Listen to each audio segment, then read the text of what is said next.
Students, it's me Priyanka Vaishnav, Assistant Professor Hasdeo education college Amapali दिलकेजा। आज हमारा टॉपिक है आवर्ती गुण या फिर पीरियोडिक प्रॉपर्टीज। पीरियोडिक प्रॉपर्टीज किसमें पाए जाते हैं? पीरियोडिक प्रॉपर्टीज जो होते हैं वो केमिकल्स के अंतर्गत हम पढ़ते हैं।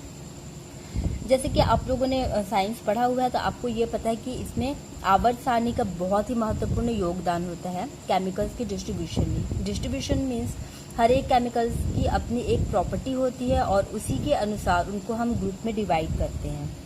ठीक है, तो अभी की जो आधुनिक आवर्त सारणी है वो इसी प्रकार पे बनी है कि सामान्य विन्यास वाले जितने तत्व होते हैं वो एक ही वर्ग में आते हैं और जैसे जैसे वो आवर्त में बाएं से दाएं की ओर चलते हैं तत्वों के विन्यास में भी क्रमिक परिवर्तन होता है।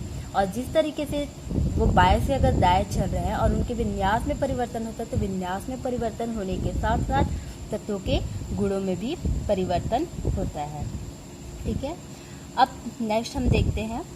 अच्छा, ये जो पुनरावृत्ति होती है और गुण उनके क्रम से बदलते जाते हैं, दैट मीन्स अगर हम फॉर एग्जाम्पल देखते हैं तो कोई भी हम आवर्त सारणी में तत्व लेते हैं, है ना। जैसे कि हम स्टार्टिंग आपका लेंगे, फॉर एग्जांपल हम लिथियम एंड बेरिलियम लेते हैं। ठीक है, लिथियम बेरिलियम के आगे हम जाके यहाँ पे boron, carbon, nitrogen, oxygen, fluorine ये सब लेते हैं। हम इसमें क्या देखते हैं कि लिथियम, बेरिलियम ये सब पास में है, इनके गुण लगभग एक समान है। इसी तरह ये जब आगे यहाँ पे ये एस ब्लॉक के अंतर्गत आएंगे, फिर इसी तरह जब ये आगे जाते जाते हैं तो ये फिर पी ब्लॉक के अंतर्गत आ जाते हैं। ये सिंपली एग्जांपल है कि जैसे जैसे ये अपने क्रम में बढ़ते चलते हैं इनकी प्रॉपर्टीज चेंज हो जाती है। ठीक है, तो ये चीज हम यहाँ पे ध्यान रखेंगे। और इस प्रकार ये जो प्रॉपर्टी ये चेंज करते हैं यही इनकी आवर्तिता कहलाती है। दैट मीन्स ये जो तत्वों के गुण होते हैं जो पुनरावृत्ति या क्रम से चलने के बाद उनके गुणों में जो परिवर्तन पाया जाता है यही उनके परिवर्तन के गुणों को ही आवर्तिता कहते हैं या फिर पीरियोडिसिटी कहते हैं। ठीक है, पीरियोडिसिटी में क्या होता है, हमारा एक एटॉमिक मतलब परमाणु क्रमांक या फिर हम इसको बोल सकते हैं एटॉमिक नंबर।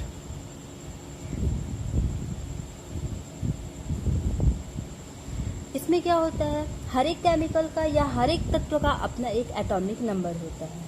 ठीक है, और वो जो एटॉमिक नंबर है उनमें जो पुनरावृत्ति है वो 2, 8, 8, 18, 18, 32 के अंतराल पे पाई जाती है। ठीक है, ठीक। नेक्स्ट हम देखते हैं, अभी हम आवर्ती गुण के बारे में पढ़े इसलिए हम अभी एटॉमिक नंबर्स के बारे में ज़्यादा डिटेल में नहीं देख रहे हैं। सबसे पहले हम जान लें कि उनमें एटॉमिक्स कौन कौन से गुण पाए जाते हैं। तो हम देखते हैं जो उनमें एटॉमिक गुण मुख्यतः रूप से पाए जाते हैं। फर्स्ट है परमाणविक एवं आयनिक त्रिज्या।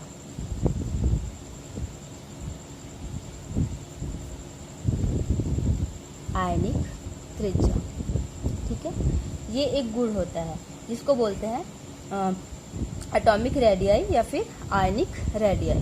ठीक है, एटॉमिक परमाणु के लिए बोलते हैं और आयनिक के लिए आयनिक त्रिज्या का हम उपयोग करते हैं। ठीक है, तो हम इसके परिभाषा लिखते हैं कि एक परमाणु के नाभिक के केंद्र से इसके इलेक्ट्रॉनों के बाह्यतम कक्षा की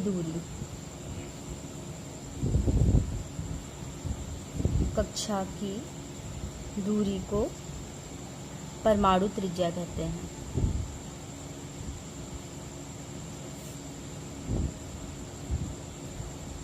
ठीक है, फॉर एग्जांपल हम जब एक इमेजिन करते हैं किसी भी परमाणु का तो हम सेंटर में उसके न्यूक्लियस को इमेजिन करते हैं। ठीक है, फिर उसके बाद हम इस तरीके से एक एस, देन फिर पी, डी, एफ। ठीक है, हमें पता है कि कोई भी परमाणु को हम लेते हैं तो उसमें मुख्यतः रूप से ये एस, पी, डी, एफ करके 4 कक्षक इनमें पाए जाते हैं।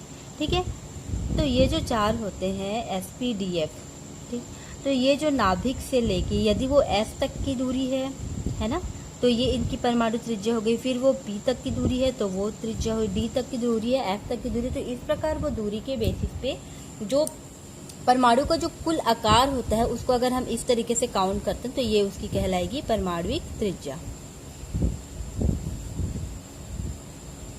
ठीक है। अब ये जो परमाणुविक त्रिज्या होती है उसमें क्या होता है, कभी मतलब अकॉर्डिंग टू क्वांटम यांत्रिकी ये कभी नाभिक के पास भी होते हैं और कभी नाभिक के दूर भी होते हैं, है ना। तो कभी कभी ये एकदम हमको ये जो त्रिज्या होती है ये हमें एकदम निश्चित नहीं होती, लेकिन फिर भी हम इसके बारे में ज्ञान प्राप्त करते हैं। अब देखते हैं कि किनके द्वारा हम परमाणु त्रिज्या के ज्ञान के बारे में प्राप्त कर सकते हैं। तो पहला है सहसंयोजक त्रिज्या, सेकंड है क्रिस्टल, थर्ड है वॉन डेर वाल त्रिज्या।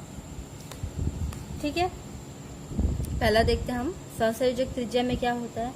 सहसंयोजक त्रिज्या में क्या होता है, जैसे कि दो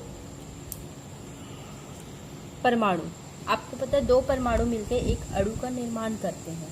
तो हम सहसंयोजक त्रिज्या में क्या करते हैं, जैसे कि कोई अणु है जो कि दो परमाणुओं से मिलकर बना हुआ है, ठीक है, या फिर हम इस तरीके से भी स्ट्रक्चर ले सकते हैं दो परमाणु का। इनके बीच की जो दूरी होती है, इनके जो नाभिकों के बीच की जो दूरी होती है, तो फॉर एग्जाम्पल के लिए है, ये जो नाभिकों के बीच की जो मध्य की दूरी होती है, इनके आधे को हम सहसंयोजक त्रिज्या कहते हैं। दैट मीन्स अगर ये एक परमाणु यहाँ है, एक परमाणु यहाँ है, तो इन दोनों के बीच जो नाभिक है, नाभिक की जो दूरी है उसके हम आधे को यहाँ पे बोलेंगे सहसंयोजक त्रिज्या।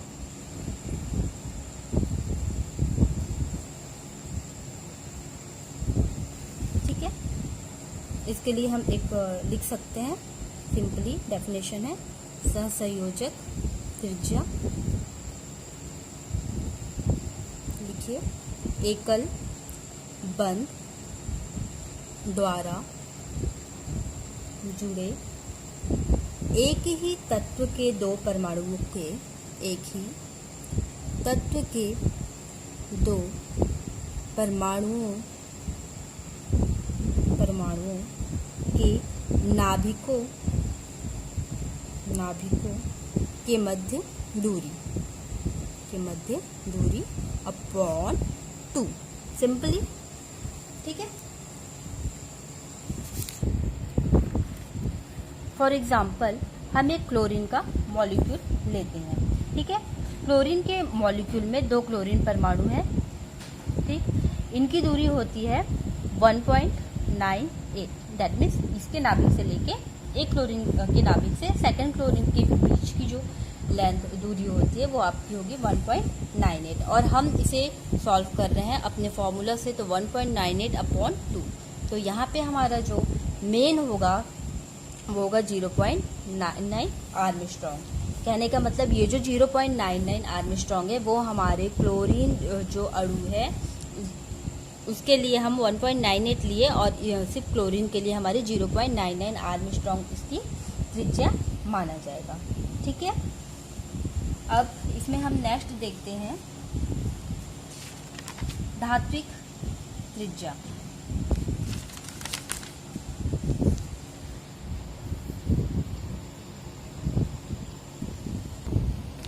सेकंड है धात्विक त्रिज्या।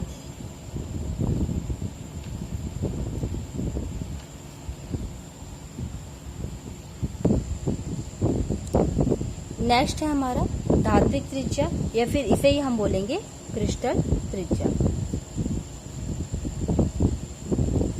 हमने सहसंयोजक त्रिज्या देखा, इसके बाद हम नेक्स्ट देखते हैं क्रिस्टल त्रिज्या।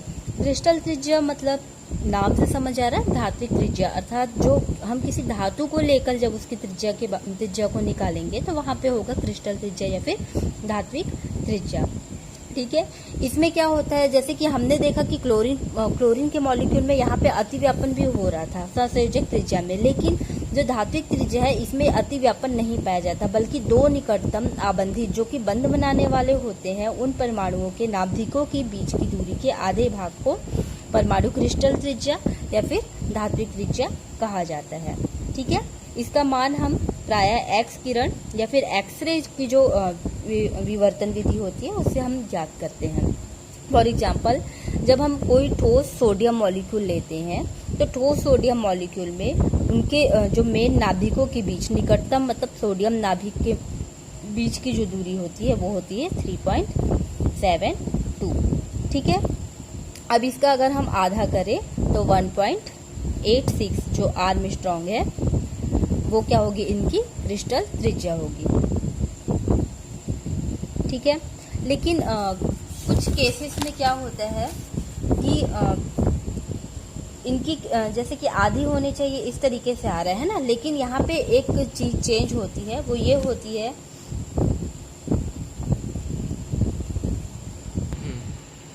कि जो क्रिस्टल त्रिज्या होती है उसका जो मान होता है वो हमेशा सहसंयोजक त्रिज्या से ज्यादा होता है। और इसका एकमात्र रीजन होता है कि यहाँ अतिव्यापन होता है, जबकि धात्विक त्रिज्या के परमाणुओं के मध्य अतिव्यापन नहीं पाया जाता। फॉर एग्जाम्पल, हम यहाँ पे सोडियम की धात्विक त्रिज्या देखें,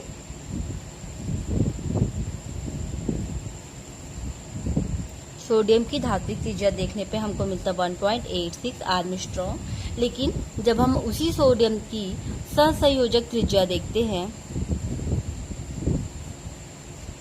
देखते हैं तो हमें मिलता है 1.57 आर्मस्ट्रॉन्ग। ठीक है, तो यहाँ पे हमें ये क्लियर दिख रहा है कि सहसंयोजक त्रिज्या का मान धात्विक त्रिज्या के मान से कम होता है। और इसका रीजन ये है कि सोडियम का यहाँ पे अतिव्यापन होता है, ये ओवरलैपिंग करता है, बट धात्विक त्रिज्या में सोडियम ओवरलैपिंग नहीं करता है।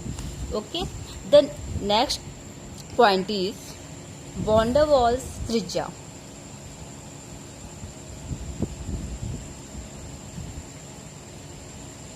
वॉन डर वाल्स त्रिज्या क्या होता है?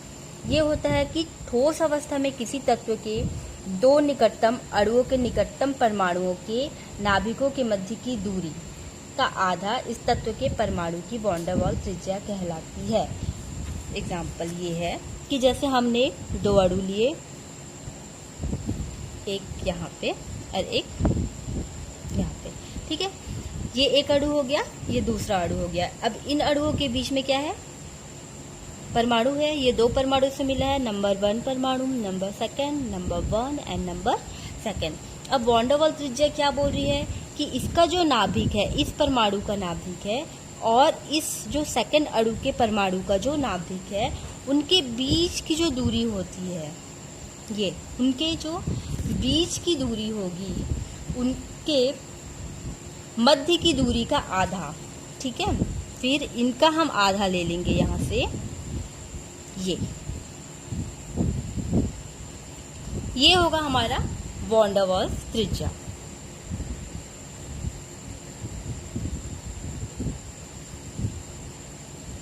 ठीक है, यहाँ पे अणु नंबर 1 ये है, अणु नंबर 2 ये है, इस अणु में दो परमाणु नंबर 1 एंड ये नंबर 2। इसी तरीके से सेकंड जो अणु है उसमें एक परमाणु नंबर 1 एंड नंबर 2।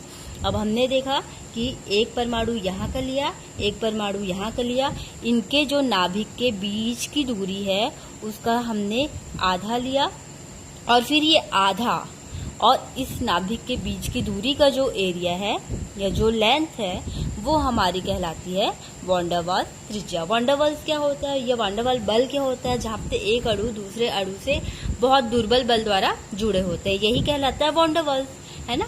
तो इसलिए जो दूर के अणु होते हैं उनके जो परमाणु के मध्य जो दूरी होती है उसका आधा को हम यहाँ पे वॉन डर वाल्स त्रिज्या के रूप में पढ़ते हैं। ठीक है, आप इसका डेफिनेशन लिख लीजिए।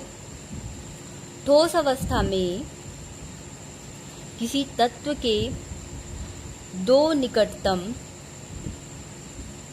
अणुओं के निकटतम परमाणुओं के नाभिकों के मध्य की दूरी, नाभिकों के मध्य की दूरी का आधा इस तत्व के परमाणु की वॉन डर वाल्स त्रिज्या कहलाती है।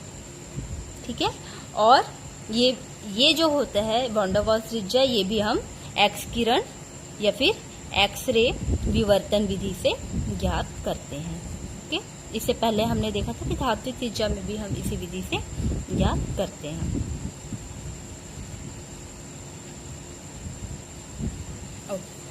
Thank you.